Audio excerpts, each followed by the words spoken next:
Si on peut caractériser un vecteur dans le plan par sa direction, son sens et sa norme, dans un repère, on va utiliser aussi ces caractéristiques, mais exprimées en fait sous la forme d'un couple de nombres. Travaillons dans une base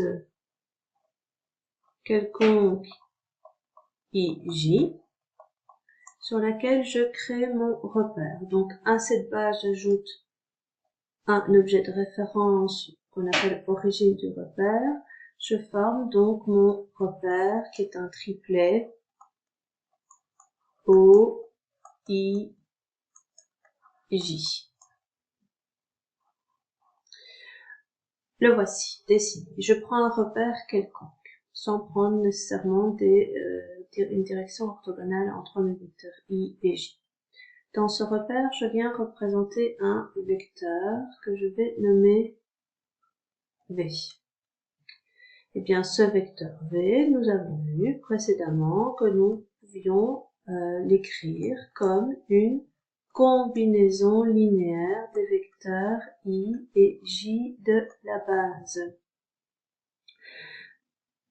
Le vecteur I ainsi que le vecteur J, je dois certainement le multiplier par un réel pour me permettre en partant de l'origine, d'aboutir à l'extrémité en respectant ces deux directions.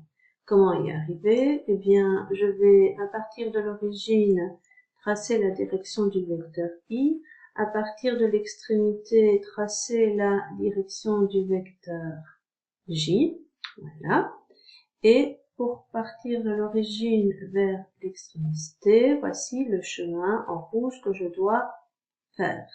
Ce premier vecteur rouge, qui est dans la direction du vecteur I, si je viens le multiplier par un réel que je vais nommer A, un réel non nul, ici en l'occurrence, je vais obtenir donc ce vecteur rouge, et ce deuxième vecteur que je viens de dessiner, oui, dans la direction du vecteur J, je peux donc l'exprimer à l'aide du vecteur J, mais je dois certainement le multiplier par un réel, en l'occurrence un réel non nul ici par rapport à mon exemple, que je vais nommer B.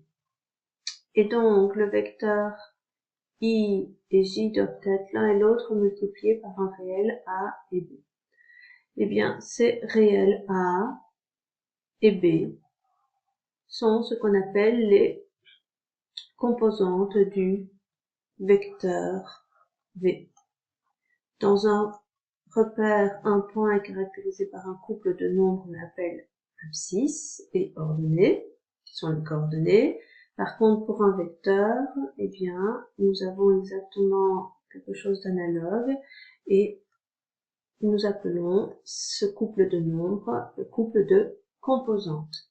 Première composante pour celle qui est au-dessus ici, et seconde composante pour le deuxième nombre ici en dessous.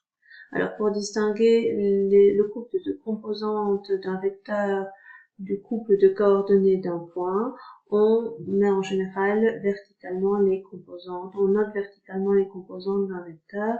Sachez qu'on pourrait également les noter horizontalement, mais vous les trouverez principalement disposés verticalement dans le cours ainsi qu'au sein des exercices.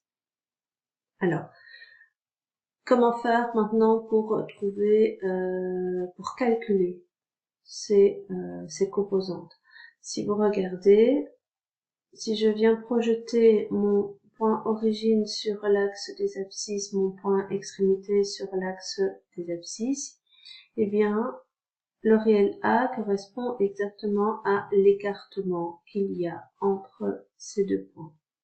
Même chose en ce qui concerne la deuxième composante. Si vous projetez vos deux points sur l'axe des ordonnées, eh bien, l'écartement entre ces deux points d'ordonnées correspond à la deuxième composante.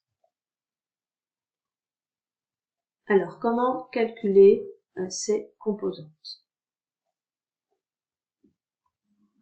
Eh bien, pour calculer les composantes d'un vecteur, ce n'est pas trop compliqué. Je vous propose de découvrir la manière dont on procède à l'aide d'un vecteur que je vais nommer V, que je viens de représenter ici dans un repère construit à l'aide de la base EJ, donc un couple de vecteurs linéairement indépendants.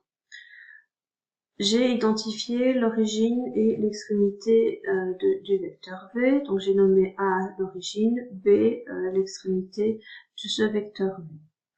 Dans le repère, je peux caractériser le point par sa coordonnée. Quelle est la coordonnée du point A? Il suffit de projeter le point A sur l'axe des abscisses et lire le point d'abscisse. Et donc A a pour abscisse 3. Pour son ordonnée, il suffit que je projette le point A sur l'axe des ordonnées, j'obtiens un nouveau point, et il suffit que je lise le point d'ordonnée ici relatif au point A sur l'axe des ordonnées, et nous avons une ordonnée égale à 2. Pour le point B, je fais la même chose, donc je projette sur les deux axes, ce qui me permet de lire 6, 4 comme ordonnée. 6, 4 comme coordonnées, pardon. Alors, les composantes d'un vecteur, en fait, sont les réels avec lesquels je dois multiplier les vecteurs de la base IJ pour me permettre de décomposer le vecteur V ou le vecteur AB et l'écrire sous la forme d'une combinaison linéaire des vecteurs de la base. Ce premier vecteur, c'est un vecteur qui a la même direction que I, le même sens et 3 fois plus long. Celui-ci, le deuxième, le vertical ici, ce deuxième vecteur rouge, c'est un vecteur qui a la même direction que J et le même sens, mais qui est 2 fois plus long. Et donc, V, je peux l'écrire comme étant une combinaison linéaire des vecteurs I et J. Cette combinaison linéaire correspond à 3I plus 2J. Donc, le vecteur V a pour composante 3, 2. Ça, c'est la recherche graphique. Mais maintenant, par calcul, regardons ce 3, qui est donc le réel avec lequel je dois multiplier le vecteur I de la base IJ pour obtenir ce premier vecteur rouge horizontal.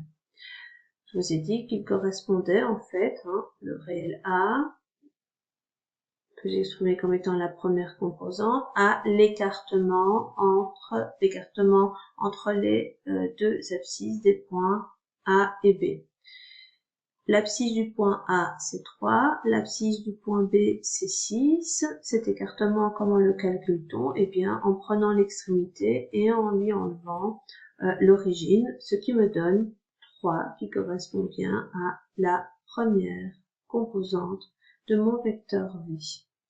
Comment obtenir la deuxième composante? Eh bien, ce sera suivant une démarche équivalente à celle que je viens de faire.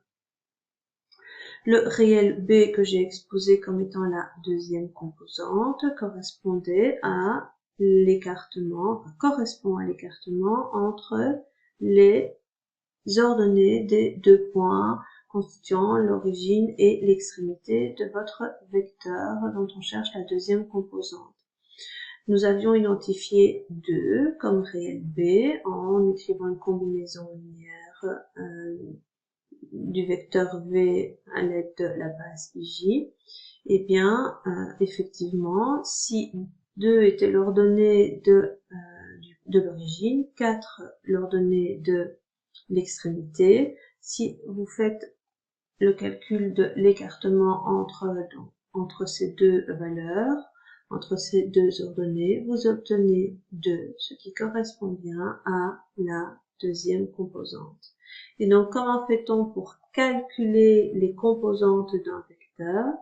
Eh bien, il suffit de prendre la coordonnée de l'extrémité, la coordonnée de l'origine et de soustraire